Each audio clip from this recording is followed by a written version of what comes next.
संसद का शीतकालीन सत्र अब अनिश्चित काल के लिए खत्म हो गया है। लोकसभा और राज्यसभा दोनों को अनिश्चित काल के लिए फिलहाल स्थगित कर दिया है। यानी कि अब जो अगला पार्लियामेंट्री सेशन होगा वो साल 2026 में बजट सेशन के साथ उसकी शुरुआत होगी।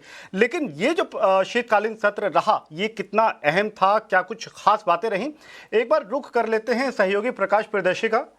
प्रकाश, ये जो शीतकालीन सत्र रहा इसकी अगर की हाइलाइट्स की बात करें या कौन से ऐसे अहम बिल थे जो पास हुए उसके बारे में जरा विस्तार से बताएं।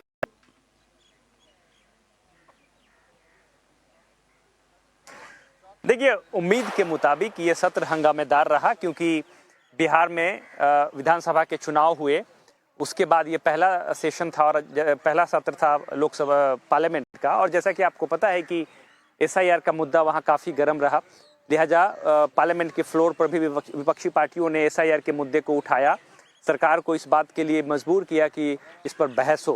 हालांकि डिफरेंट नोमेनक्लेचर के तहत, यानी कि इलेक्शन रिफॉर्म्स के बैनर तले इस पर काफ़ी लंबी चर्चा हुई। जहाँ तक इम्पॉर्टेंट बिल्स की बात करें, बिजनेस स्टैंड पॉइंट से देखें जिसका काफ़ी इम्पॉर्टेंट रेलिवेंस रहा, उसमें सबसे इम्पॉर्टेंट रहा इंश्योरेंस अमेंडमेंट लॉज बिल, जिसको कि काफ़ी एक तरीके से आप देखें कि इंश्योरेंस सेक्टर के लिए काफ़ी इम्पॉर्टेंट बिल है। एफडीआई की जो लिमिट है उसको बढ़ाकर 100% कर दिया गया। जाहिर तौर पे इंश्योरेंस सेक्टर के पॉइंट ऑफ व्यू से ये काफ़ी इम्पॉर्टेंट डेवलपमेंट रहा, जहाँ पे ग्लोबल कंपनीज इंडियन मार्केट में आ सकती हैं, बिना किसी सब्सिडियरी के या ज्वाइंट वेंचर के यहाँ पर अपने ऑपरेशंस शुरू कर सकती हैं। तो ये काफ़ी इम्पॉर्टेंट डेवलपमेंट है। इसके अलावा एक और इम्पॉर्टेंट बिल है शांति बिल, जिसके ज़रिए जो न्यूक्लियर सेक्टर है प्राइवेट कंपनीज के लिए उसको ओपन अप किया गया। प्राइवेट सेक्टर न्यूक्लियर प्लांट्स लगा सकती हैं, इस सेक्टर को लिबरलाइज किया गया। जाहिर तौर पे आने वाले दिनों में इंडिया की जो रिन्यूएबल एनर्जी की कैपेसिटी है उसमें काफ़ी बढ़ोतरी हो सकती है और इसमें बड़े पैमाने पर हम इन्वेस्टमेंट देख सकते हैं।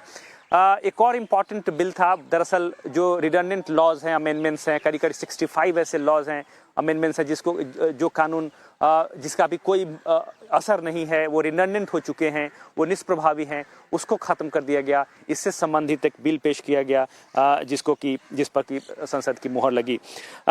एक और बिल था जो कि काफ़ी जिसका पॉलिटिकल सिग्निफिकेंस था, काफ़ी प्रोटेस्ट हमने देखा, वो विकसित भारत जी राम जी, जो कि मनरेगा को रिप्लेस करने के लिए लाया गया।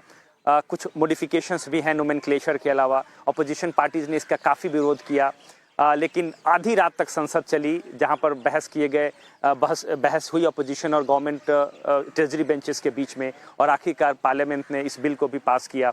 ये काफ़ी इंपॉर्टेंट डेवलपमेंट है। एक और इम्पॉर्टेंट बिल था, मार्केट स्टैंड पॉइंट से देखें, securities market code bill 2025, Lok Sabha में इसको वित्त मंत्री ने इंट्रोड्यूस किया। हालांकि इसको स्टैंडिंग कमेटी के पास भेज दिया गया है। वाइडर स्क्रूटनी के बाद इसको फिर से संसद के पटल पर रखा जाएगा और इसको अगले सत्र में हम उम्मीद कर सकते हैं कि इस पर लोकसभा या संसद फिर से इसको कंसीडर करेगी। ये इंपॉर्टेंट डेवलपमेंट रहे। करीब 15 दिन का सेशन चला, काफ़ी हंगामेदार सेशन रहा, पॉलिटिकल सिग्निफिकेंस भी थे, आरोप प्रत्यारोप लगाए गए, लेकिन बिजनेस स्टैंड पॉइंट से ये सेशन काफ़ी प्रोडक्टिव रहा। जी, बैक टू यू। बिल्कुल प्रकाश, एक चीज़ और आप बता दीजिए कि प्रोडक्टिविटी की चूंकि आप बात कर रहे हैं, तो इस सेशन को पहले के जो सेशन रहे उसके मुकाबले अगर उस कंपैरिजन पे आप देखते हैं तो कितना प्रोडक्टिव आप मानते हैं? और दूसरा ये कि दर्शकों को ये भी बताइए कि अब जब ये अनिश्चित काल के लिए स्थगित हो गया है तो अगला सेशन कब होगा, और इस प्रक्रिया के बारे में थोड़ा विस्तार से बताएं।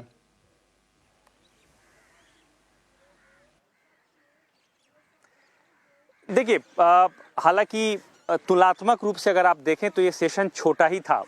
19 दिन का सेशन था, जिसमें अगर आप सिटिंग्स के लिहाज से देखें तो सिर्फ 15 सिटिंग्स हुई, तो ये सेशन ही छोटा था। विंटर सेशन की बात करें, अगर आप पिछले साल के मुकाबले करें तो ये छोटा सेशन था।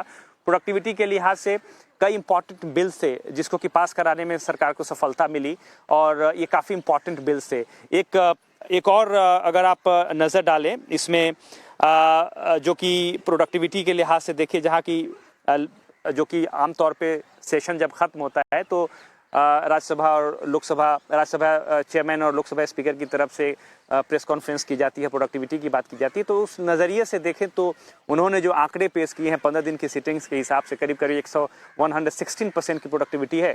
तो इस लिहाज से बिल्स को पास कराने के लिहाज से देखें तो ये सत्र काफ़ी प्रोडक्टिव रहा है।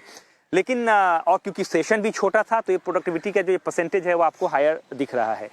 जहां तक आपने कहा कि अब आगे की प्रक्रिया क्या होगी, तो ऑफ कोर्स अब अगला सेशन जो होगा वो बजट सेशन ही होगा, जिसकी शुरुआत 1 फरवरी से हो सकती है। हालांकि उस दिन संडे है।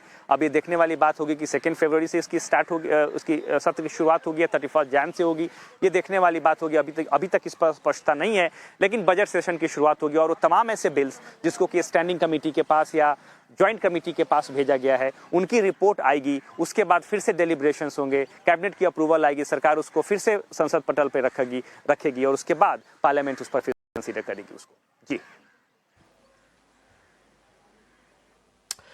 शुक्रिया प्रकाश, बेहद शानदार और सरल तरीके से ये बताने के लिए कि मौजूदा शीतकालीन सत्र कितना अहम रहा, क्या बिल उसमें खास थे जो पास हुए और साथ ही साथ आगे के लिए क्या राह यहाँ पे बनती हुई नजर आ रही है। लेकिन फिलहाल वक्त है एक छोटे से ब्रेक का। ब्रेक के उस पार खबरों का सिलसिला लगातार जारी है।